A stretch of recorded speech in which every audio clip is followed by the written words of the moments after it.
هو يساعد كثير ويحفز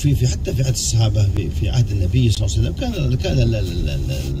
القرآن مجزأ بمعنى أنه في أوراق مجزأة.